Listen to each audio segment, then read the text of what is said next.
25 பேர் கலந்துட்டதுல 8 பேருக்கு மட்டுமே வாய்ப்பு. ஆனா இவர் வந்து 9வது ஆளா தேர்வாகிறாரு. அப்போ தான் பார்க்கும்போது என்னன்னு கேட்டா, இவருக்கு வந்துட்டு உடல் பலம் கம்மியா இருக்குது அப்படிங்கிறது ஒரு காரணமா இருந்தது. அப்போதான் இவர் தெரிஞ்சிட்டாரு உடல் பலமும் இதுக்கு முக்கியம் அப்படிங்கிறத தெரிஞ்சுக்கிட்டு. ஆனா இவருடைய கனவு எல்லாமே போயிடுச்சு அப்படிங்கிற ரொம்ப சோகத்துல அங்கிருந்து புறப்பட்டு அப்படியே வராரு. கங்கையில குளிச்சுட்டு அப்படியே மலை அடிவாரங்கள் அப்படி நடந்து போகும்போது தூரத்துல சிவானந்த சுவாமிகளுடைய ஆசிரமம் தெரியுது. அப்ப அந்த சிவானந்தர் வந்துட்டு பாத்தீங்கன்னா ஒரு தமிழ்நாட்டை சேர்ந்தவர். இவர் வந்து ஒரு MBS டாக்டரும் கூட. இவர் தன்னுடைய மருத்துவ வாழ்க்கையில முடிச்சுட்டு அங்க நான் வட இந்தியாவில் போய் அங்க மக்களுக்கு சேவை செஞ்சிட்டு இருக்காரு.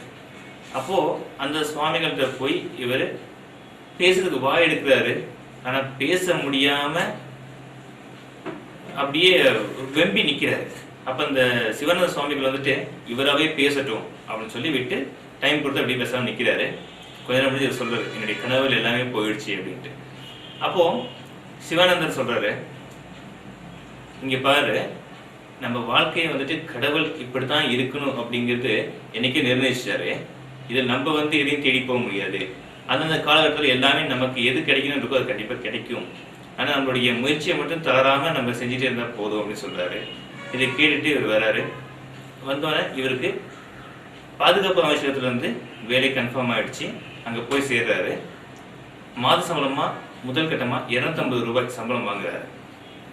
அரசு பணி கிடைச்சி இவர் போய் ஜாயின் பண்ணோன்னே அங்கே வந்து இவருக்கு ஹோவர் ரக விமானம் தயாரிக்கிறதுக்கான குழுவில் இவர் தலைவராக இருக்காரு. இவருக்கு கூட 4 பேர் இருக்காங்க.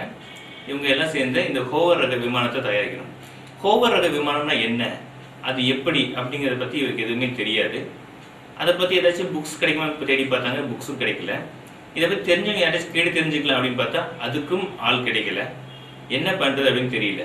ஆனால் இவருக்கு ஒரு விஷயம் மட்டும் கிடைச்சது. என்னன்னா, மற்ற விமானங்களுக்கும் ஹோவர் ரக விமானத்துக்கும் இருந்த ஒற்றுமை என்ன அப்படின்னு பார்த்தாரு. இது வந்துட்டு எடை குறைவாக இருக்கணும், அதிவேகத்தில் பறக்கணும், இந்த மாதிரி ஒரு சில விஷயங்கள் இவர் தெரிஞ்சுக்கிட்டாரு. அதை வச்சு என்ன பண்ணாங்கன்னா, மற்ற 4 குழுவில் இருக்கக்கூடிய மற்ற 4 பேர்த்தையும் கூப்பிட்டு நமக்கு என்னெல்லாம் பறக்கிறதுக்கான விஷயங்கள் என்னெல்லாம் தெரியுமோ அது எல்லாத்தையும் ஒன்று சேகரிப்போம், அதை வச்சு நம்ம முயற்சி பண்ணால் கண்டிப்பாக நடக்கும் அப்படின்னு சொல்லி சொல்றாரு. அதுக்கேற்ற மாதிரி அவங்களும் அதை செயல்பட ஆரம்பிக்கிறாங்க. இப்படி இருக்கும்போது கிருஷ்ணமேனன் அப்படிங்கிற அமைச்சர், பாதுகாப்பு அமைச்சர் அன்னைக்கு இருந்தவர் வந்துட்டு இந்த ஹோவர் ரக விமானம் எப்படி இருக்குது அப்படின்னு பார்க்கறதுக்காக பார்வையிடறதுக்காக வராரு. அப்போ ஒரு டேபிள் ஃபுல்லாக இவங்க வந்து அந்த பார்ட்ஸ் எல்லாத்தையுமே வச்சுருக்காங்க, வச்சு காமிக்கிறாங்க. அப்போ அமைச்சர் பார்த்துட்டு கேட்குறாரு, இன்னும் ஓராண்டு காலத்தில் இந்த விமானத்தை பறக்க வைக்க முடியுமா அப்படின்ட்டு.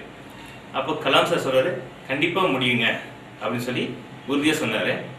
அதே மாதிரி ஓராண்டுக்குள்ளேயே வந்துட்டு அந்த ஹோவர் ரக விமானத்தை தயாரிச்சிட்டாரு. அதுக்கு நந்தி அப்படின்னு சொல்லி பேர் வைக்கிறாங்க.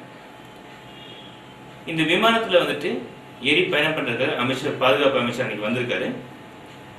அப்போ அங்கே இருந்த மற்ற சக விஞ்ஞானிகள் அவங்க எல்லாமே வந்துட்டு என்ன, ஒரு புது மாணவன் வந்து ஒரு விமானத்தை செஞ்சிருக்கான், அதில் வந்து அமைச்சர் ஏறி போகிறது வந்துட்டு அவ்வளோதான் அப்படின்னு சொல்லி எல்லாம் பேசிக்கிறாங்க.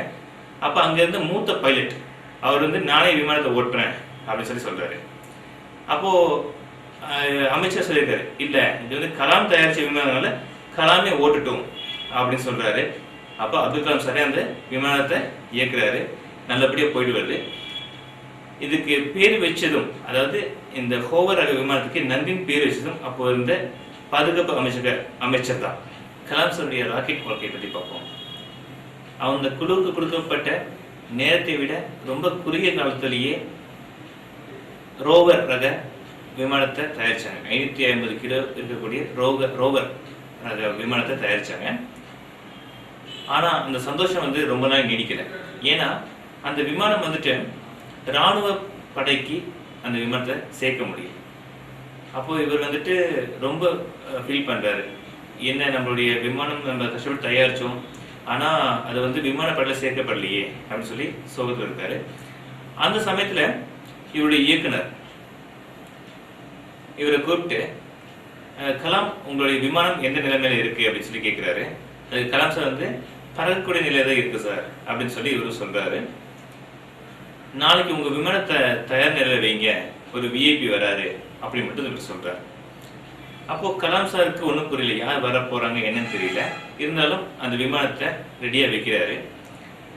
அப்போ Tata institute of fundamental research TIFR அப்படின்னு சொல்லக்கூடிய ஒரு ரிசர்ச் சென்டருடைய இயக்குனர் மெனன் அவர் வராரு.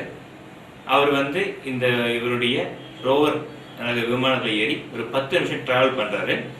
டிராவல் பண்ணி முடிச்சு இறங்கின உடனே கலாம் சார் கிட்ட 100கணக்கான கேள்விகள் கேட்கிறாரு. அந்த கேள்விகளுக்கு எல்லாமே கலாம் சார் பதில் சொல்றாரு. இப்போ TIFRல ராக்கெட் என்ஜினியரா வந்துட்டு கலாம் சாருக்கு பதவி கொடுக்குறாங்க. கேரளாவில் இருக்கக்கூடிய தும்பால வந்துட்டு ராக்கெட் லான்ச்சிங் சென்டர் வந்துட்டு தயார் பண்ணுறதுக்காக ஒரு 600 ஏக்கர்ல ரெடி பண்ணிருக்காங்க. அதில் கலாம் சாரும் ஒர்க் பண்ணிட்டு இருக்காரு. அந்த சமயத்தில் இவர் வந்து கம்ப்யூட்டர் ஆப்ரேட் பண்ணுறதுக்கான சிறப்பு பாடங்கள் எல்லாமே கற்றுக்கிறாரு. இங்கே தும்பால ஒர்க் பண்ணிருக்க டைமில் இவருக்கு அமெரிக்கா போகக்கூடிய ஒரு அரிய வாய்ப்பு கிடைக்கும். அந்த வாய்ப்பை பயன்படுத்தி இவர் அமெரிக்காவுக்கு போகிறாரு. போகிறதுக்கு முன்னாடி அவருடைய சொந்த ஊரான ராமேஸ்வரம் போய் அவருடைய தாய் தந்தையர் உறவினர்கள் எல்லாத்தையும் பார்த்து பேசிட்டு அமெரிக்கா போகிறாரு. அமெரிக்காவில் இருக்கக்கூடிய நாசா விண்வெளி மையத்துக்கு போகிறாரு. நாசா அப்படிங்கிறது national aeronautics and space administration அப்படிங்கிறது அதோடைய விரிவாக்கம். ஸோ அங்கே போய் பயிற்சி பெறுறாரு. அதுக்கப்புறம் அங்கேருந்து இந்தியாவுக்கு நல்ல ஒரு பயிற்சி, ஒரு ராக்கெட் விஞ்ஞானியாக பயிற்சி எடுத்துட்டு இந்தியாவுக்கு திரும்பி வராரு. திரும்பி வந்து 1963 இந்தியாவுடைய முதல் ராக்கெட் ஏவப்படுது. அப்போ அந்த ராக்கெட் வந்து நாசாவில் தயாரிக்கப்பட்டு இந்தியாவிலேருந்து ஏவப்படுது. இந்த ராக்கெட்டை வந்துட்டு இவங்க பார்ட்ஸ் எல்லாமே லாரியில் வச்சு கொண்டு வராங்க. கொண்டு வந்து அந்த தும்பால அந்த ரிசர்ச் சென்டரில் அங்கே ஏவுதளத்தில் வச்சுக்கிறாங்க. அங்கே ஒரு கிரேன், ஒரே ஒரு கிரேனுடைய உதவியால் தான் இந்த ராக்கெட்டை வந்துட்டு செட் பண்ணிட்டு இருக்காங்க. அப்போ செட் பண்ணிட்டு இருக்கும்போது சடனாக இந்த ராக்கெட் வந்து ஒரு பக்கமாக சாயுது. சாயும்போ இவங்க குழு எல்லாருமே போய் அதை கைகளால் தாங்கி பிடிச்சி அதை நிறுத்துறாங்க. ஏன்னா அந்த கிரேனை வந்து சரி பண்ணணும்னு சொன்னால் ரொம்ப நேரம் ஆகும். ஆனால் 6 மணிக்கு லான்ச் பண்ணுறதா அறிவிச்சாங்க. அந்த 6 மணிக்கு லான்ச் பண்ணணும் அப்படிங்கிறதுனால அதை கையாலேயே தாங்கி பிடிச்சி செஞ்ச ஒரு காலகட்டம்லாம் இருந்ததாக சொல்றாரு. இந்த பணிக்கு பின்னாடி ரொம்ப ஆதரவா இருந்தது சாராபாய் அப்படிங்கிறவர் தான். ஆனா அந்த சாராபாய் அவர் சொல்லும்போது, அமெரிக்காவில் தயாரிச்சு இங்க கொண்டு வந்து நம்ம லான்ச் பண்றது வந்து ஒரு வெற்றியா, இது வந்துட்டு நமக்கு பெரிய வெற்றி கிடையாது. என்னைக்கு நம்ம நாட்டிலேயே நம்ம விஞ்ஞானிகளை வச்சு சொந்தமா நம்ம ராக்கெட் தயாரிச்சு அதுல நம்ம சேட்டலைட்டை ஃபிக்ஸ் பண்ணி அனுப்புறோமோ அதுதான் நமக்கு உண்மையான வெற்றி அப்படின்னு சொல்லி சொல்றாரு. அன்னைக்கு நம்மளுடைய பிரதமர் அந்த ஜவஹர்லால் நேரு இதை வந்துட்டு வெகு பாராட்டி இருக்காரு. ஆனா எப்பயுமே விக்ரம் சாராபாய் அவர் சொல்றது என்னன்னா, நம்மளுடைய விஞ்ஞானிகளை வச்சு நம்மளுடைய தொழில்நுட்பத்துல நம்மளே ஒரு ராக்கெட் தயாரிக்கிறது தான் நமக்கு முழுமையான வெற்றி அப்படிங்கிறத அடிக்கடி சொல்லிட்டே இருப்பாரு. இதை வந்து அப்துல் கலாம் சாரும் அதை ஏற்றுக்கிட்டு அதை குடிசையில் நம்ம செய்யணும் அப்படிங்கிற ஒரு வைராகியத்தோட அவரும் இருந்திருக்காரு. முழுக்க முழுக்க இந்தியாவிலேயே தயாரான ரோகிணி விண்கலம் வந்துட்டு தயாராகுது. அப்போ அந்த தயாரிப்பு பணியில் வந்துட்டு இவருடைய சகா சுதாகர் அப்படிங்கிறவரும் இருக்காரு. இவங்க 2 பேருமே வந்துட்டு அந்த கெமிக்கல் ரூம்குள்ள போறாங்க. உள்ள போகும்போது சுதாகர் அவருடைய வியர்வை துளி வந்துட்டு ஒன்று பட்ட உடனே அங்கே பயங்கரமான ஒரு நெருப்பு வருது. அந்த ஃபயர் ஆக்சிடென்ட்ல இருந்து வெளியே தப்பிச்சு வர்றதுக்காக பார்க்குறாங்க. அப்போ சுதாகர் சார் என்ன பண்றாருன்னா, அங்க இருந்த கண்ணாடிய ஜன்னலை உடைச்சிட்டு கலாம் சார் தூக்கி வெளியே வீசி அவரும் தப்பிச்சு வெளியே வர்றாரு. வெளியே வந்து அந்த ஆக்சிடென்ட்ல இருந்து அவங்க தப்பிச்சிருக்காங்க. இதை பற்றியும் கலாம் சார் ரொம்ப சொல்லியிருக்காரு. அதுக்கப்புறம் ஜப்பான் நாட்டுடைய ஒரு சிறந்த விஞ்ஞானி ஓடா அப்படிங்கிறவர், அவர் வந்துட்டு இதை பார்வையிடுறதுக்காக வர்றாரு. அப்போ இந்த ரோகிணி விண்கலம் எல்லாம் தயார் நிலையில் இருக்குது. அதை ஏவுவதற்கு இன்னும் சிறிது நேரம் தான் இருக்கு. அந்த நேரத்தில் இவர் ஓடா கேட்குறாரு, எப்படி வந்து இதை நிலைநிறுத்துவீங்க அப்படின்ட்டு. அப்போ கலாம் சார் சொல்றாரு, நாங்கள் சேட்டலைட்டை வந்து அந்த ராக்கெட்டுடைய மூக்கு பகுதியில், அதாவது மேலே இருக்கக்கூடிய பகுதியில் வந்து நாங்கள் பொருத்திடுவோம்.